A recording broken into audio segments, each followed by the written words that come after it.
Friends, Namaskar.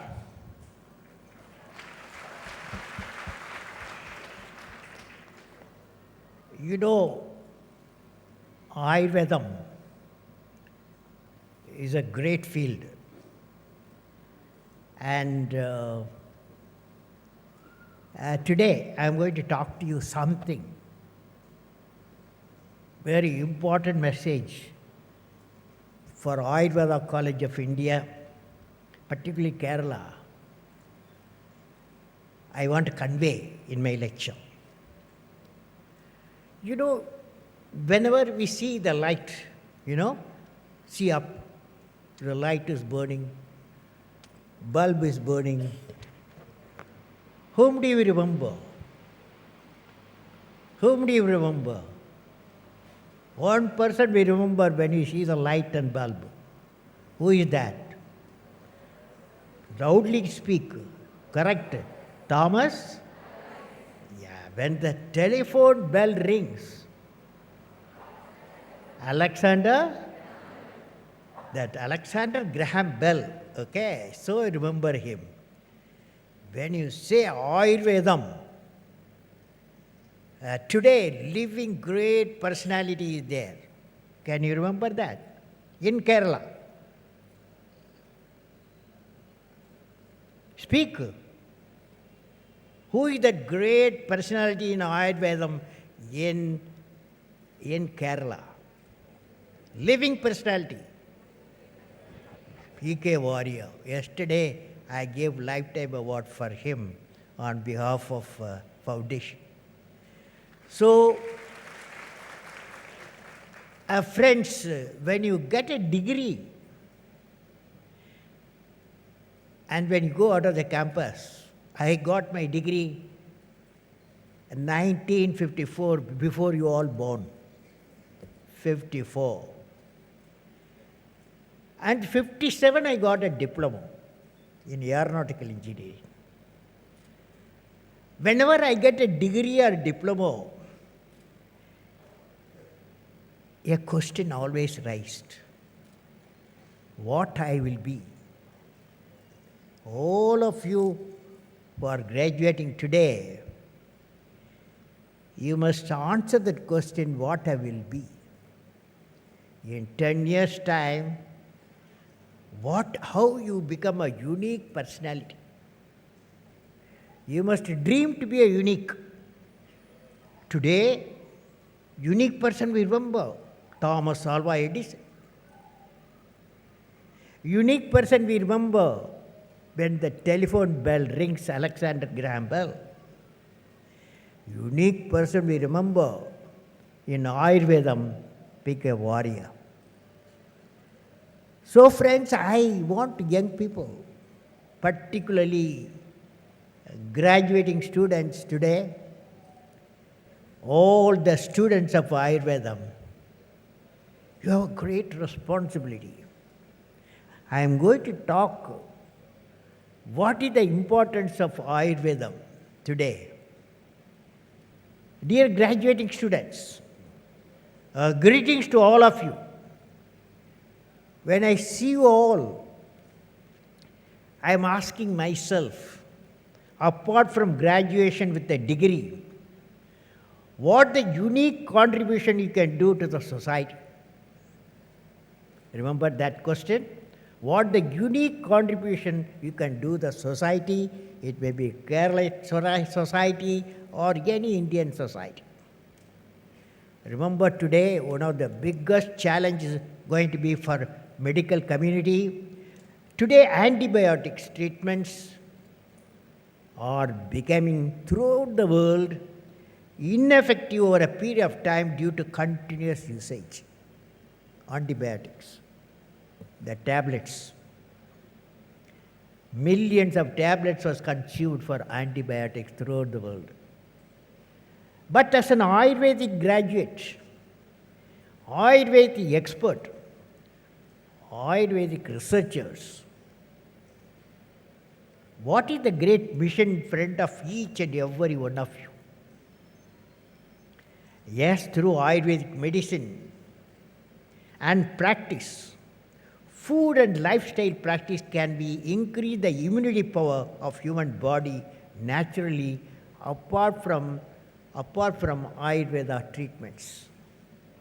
That is, instead of treating the disease, you make the body immune. That is, for 2013, one of the challenges for the medical community of the world is given.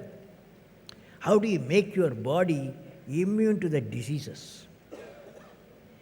Inculcating such a system to prevent the disease among the people may be one of the greatest mission in your life's Ayurvedic graduates. Do you follow what I am saying? All of you follow. You got a degree and a diploma, but there's also a big responsibility, every one of you. That is the challenge we have. What is the challenge? Immunization. Our body should be immune to any diseases it will not accept. That traditionally our ancient medicines in India had that capacity. But you have to propagate in the form of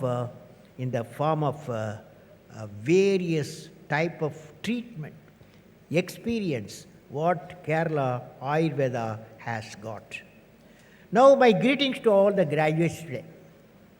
I am delighted to participate in the convocation of the Government Ayurveda College, Thiruvananthapuram. My greetings to the principal, professors, faculty members, graduating students, parents. I understand a lot of parents have come, parents of the graduates, and special invitees and distinguished guests. I am happy to know that the Government Ayurveda Thiruvananthapuram is one of the oldest Ayurveda college in India. It has a rich tradition over a period of 125 years. Since the inception in 1889 as an Ayurveda school, which was started at Thiruvananthapuram by the rulers of Travancore for teaching Ayurveda to the royal family members. The college got CCIM recognition in 1971 itself. In 2004, Government Ayurveda College was upgraded to a center of excellence by the Government of India. Now there are 15 departments in this college, out of which 12 are postgraduate departments. I greet the Government Ayurveda College for completing 125 years of professional excellence and created a robust institutional framework for promoting healthcare through Ayurveda and contributed for Ayurveda research and development in the country.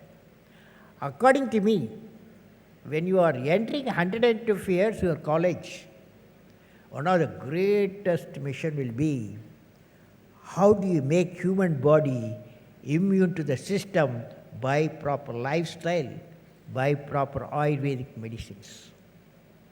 So my greetings to all of you. In this ambient, let me talk to you on the topic research, teaching research. Your college, one of the main tasks is teaching.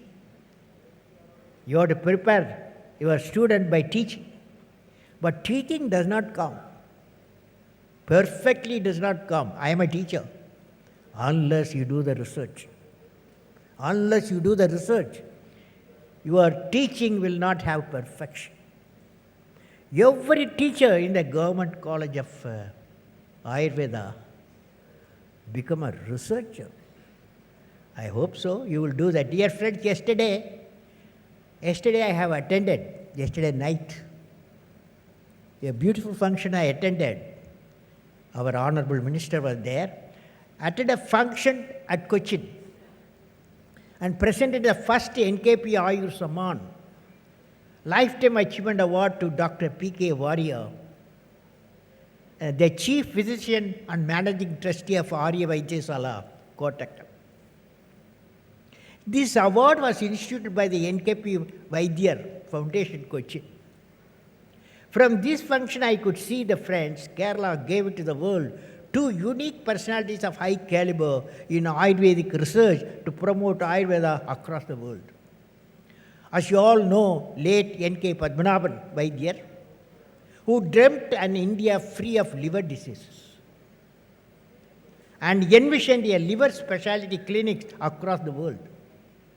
He invented 30 medicinal formulations to cater the patients of a kidney stone, gallbladder stones, liver diseases, hepatitis B, diabetes, and cholesterol. Now I am adding to them also, make the body immune to diseases. Dr. Warrior, I met him yesterday. He crossed 90s and he was very young and highly spirited because of Ayurveda medicine. Dr. Warrior has been instrumental in bringing modern research to Ayurveda. I saw in front of me a great man, with the clinical research being his strength. He is responsible for getting Ayurveda recognized internationally as a scientific system of healthcare of all time relevance, capable of meeting the challenges thrown up by the passage of time and changing lifestyle. Kottakkal became a synonym for the authentic Ayurveda. Under him, AVS also conducted many initiatives to popularize Ayurveda in the world, including the publication of Quarterly Medical Journal, a 5-volume treatise on 500 Indian medicinal plants, and various other publications over the past decades. I could witness these two legends in Ayurveda from Kerala and many more Ayurvedic researchers and exponents.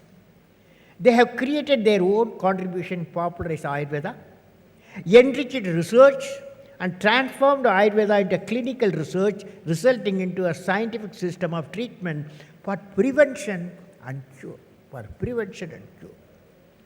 Government Ayurveda College Thiruvananthapuram should use the core competence of the Ayurvedic experts. They must come and teach here to enrich their curriculum and further their research potential to enrich Ayurvedic healthcare. My greetings to the doctors, medical professionals, healthcare specialists, researchers, students, and distinguished guests on this occasion. Friends, Ayurveda's basic foundation is consciousness. Previously, consciousness was not defined. Now the scientists started defining consciousness. Originally, consciousness is flat. Nothing is happening. It is unbounded and infinite. Eventually, the consciousness creates fluctuations. It creates those vibrations. And the original vibration it creates are the laws of nature. This law of nature means acquisition of knowledge. These laws of nature are structured in consciousness. They are not man-made. They are eternal. They are everywhere. These laws of nature function through the structure of DNA through different species. All DNA is basically the same 4 bases that repeat themselves. But the majority of DNA is not active, as you know. The part which is active is activated through these laws of nature, through these vibrations. This will be different for different species, for humans and animals. And then as the consciousness changing up the DNA, what happens? These vibrations of fluctuation of consciousness get materialized. That ultimately produces the body, whether it is an animal body, or plant body, or human body, or the planets, or cosmos, or whatever. This is how it is produced by the materialization of the fluctuation of consciousness. Now in the human body, different Vedas or different laws of nature materialize at different rates and that create different structures, like a liver or a kidney. Each one of them is working at a different vibration. If these fluctuation or vibration distorted and they are not in the right frequency, either due to sight disturbances in the mind or due to food, wrong food, or drink, heavy drink, the environment, or other influences, whatever it is, it distorts the vibration of these organs. When the vibration do not work properly, the structure of which was originally formed has different vibrations. Now it is not working at the same vibration, so it is diseased. I understand there are two types of formulas in Ayurveda. The first is rasayanas, which are generalized regeneration and longevity enhancers. Of course, it has to be scientifically formulated. Now, according to the text, these rasayanas are supposed to suppress aging, enhance immunity, and create homeostatistics. The second type of involves special formulas for different disorders. You can think of these rasayanas as a vitamin, but they are not. They are much more than that. Health can be maintained and disease can be prevented. Though technology is advancing, people are still falling sick. Numbers, many hospitals increasing. Healthcare costs keep on increasing. And there is no way to reduce that unless you introduce prevention. The best prevention is through Ayurveda, because it's a very comprehensive system, since it is based on natural medicine which is devoid of toxicity and also immunization, natural immunization. It is indeed a challenge to Ayurveda. Hence, the challenges lie before us. How Ayurveda can be used to prevent the disease by understanding the disease pattern, its genetic formation, and its DNA structure, by carrying out integrated research with the modern biotechnology, proteomics, genetics research, and medicine and aromatic plant, so that appropriate medicinal formation can be evolved in the form of drugs to prevent the major diseases from the childhood or from the mother's womb. Now, friends, your syllabus has to change. The Ayurveda college syllabus, proteomics have come in a big way. You have to see how both can be merged, our natural way of learning Ayurveda and the modern way of biotechnology. Let me now analyze. This is for students, research scholars of Ayurveda. Let me now analyze various possibilities of research and development in the field of herbal products. Plant genomics is the new emerging area of research which deals with functional and structural definition of genes, both in terms of their location in the genome and their expression for defining the precise regulation to control the whole metabolism. Thus, this field opens up new avenues to modulate the gene expression in such a way that plants can be converted into proficient genotypes or varieties to be used at the biofactories producing useful proteins, therapeutic molecules, nutritional composition, and stress-tolerant varieties to meet the current and futuristic requirement of the society in the eco-environment friendly manner. Friends, unlike the Western agriculture system, the Indian food chain had health as an important component.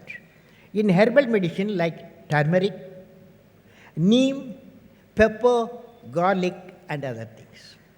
But due to the scientific process of evolving allopathy medicine, facing extreme competition in India, our medicinal plants have resurfaced from the Western source, not from Indian source, from Western source through systematic scientific processing, packaging, and marketing. So you see that responsibility of Tirunelveli Ayurveda College. The plant genome researchers, you must have plant genome researchers, can study these plants and genomic signature. So friends, with all this, I'll go for now the nutritional research. Throughout the world, there are three major nutritional deficiency disorders and disease, namely iron deficiency, vitamin A deficiency and iodine deficiency. Women, mostly 50% of the population by and large, are anemic at one or the other period of their lifespan. This affects their performance.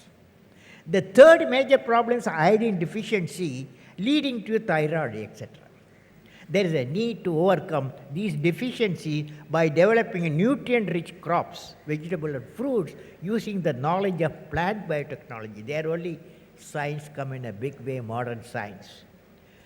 Now friends, with this all this, I want to convey to you, even though we are happy that you guys are doing very well in Ayurveda and healthcare in Kerala, but scientists, students and faculty of our medical college, Ayurveda college, I have a message for them. Particularly in the herbal area, there are potential applications for developing multiple products for nutrition, prevention, cure diseases. On the whole, India is stated to have 45,000 plant species. Out of these, about 3,500 species are of medicinal value. Harnessing this potential, according to experts, will not only boost our exports, but also give a long way in the development of a dry land agriculture in the country. Now, the demand for medicinal plants is increasing every day. The global herbal supplements and remedies market forecast to $107 billion by the year 2017, spurred by growing aging population and increasing consumer awareness. The Association in Chambers of Commerce Industry, ASSOCHAM, has viewed that the domestic herbal industry will grow rapidly in the coming years by 2015. It is expected that the size of the domestic market will rise to 15,000 crores, reflecting a compound growth rate of 20%. European Union, far away from Kerala, is the biggest market with a share of 45% of the total herbal market. See the competition. North America, that is United States of America, for 11%, Japan 16%, Asian countries 19%, and the rest of European Union 4.1%. Countries like Japan and China have successfully marketed their traditional medicine abroad. Their alternative therapies are well accepted in Europe and US. Product like ginseng, the famed aphrodisiac from China, is having the same property our ashwagandha and Ayurvedic medicine. Yet it accounts for only $800 million of international market as compared to all herbs put together, which is $1 billion. When compared to Chinese and the Japanese level penetration in the global market, India is not at all figuring anywhere, but there's a positive signal also for us in the global market. India has 16 agroclimatic zones, 10 vegetative zones, 15 biotic provinces, 426 biomass, 45,000 different plant species, and 15,000 medicinal plants that include 7,000 Ayurveda, 700 Unani medicine, 600 Siddha medicine, and 30 in the modern medicine. This makes India one among 12 mega diverse countries of the world, which despite having only 2.5% total land area, accounting for 8% of the recorded species of the world. Now, the interesting point is, the forecast is that the global market for herbal product is expected to go $5 trillion by 2050, $5 trillion. Herbal remedies would become increasingly important, especially in developing countries like India. With its biodiversity has a tremendous potential. The advantage in this emerging area, there are tremendous opportunities for growth in this area. India has similar potential for promoting floriculture, aquaculture in a big way. Now friends, in conclusion, ultimately is the prevention better than cure. That's why I said we have to go for the Immunization, body immunization, medicine, and tonic all should come from Ayurveda. Ultimately, prevention better than cure. Ayurveda's basic foundation is consciousness. Consciousness primarily means moral conscience. Conscience is the light of the soul that burns within the chambers of our psychological heart. It is as real as life. It raises the voice in protest whenever anything is thought of or done contrary to the righteousness. Consciousness is the form of truth that has been transformed through our genetic stock in the form of a knowledge of our own acts and feeling as right or wrong. When you keep conscience clear, righteousness will prevail upon you. So, friends, with all these things, for achieving peace in the world, the starting point is righteousness. Who will give the righteousness in the heart? Only three people can give: teacher, father, mother, in the spiritual environment. Hence, for leading a good quality, healthy life, again, righteousness in the heart is essential. So, dear friends, all human suffering start, whether it is mind or body, when you deviate from righteousness. It is our duty to uphold righteousness in our minds. When you are all in the mission of removing the pain of people through Ayurveda, it is essential to work for creating enlightened citizens, respecting their conscience, leading to a disease-free world. My best wishes to all the graduating students, success in their profession and healthcare mission. May God bless you all, friends.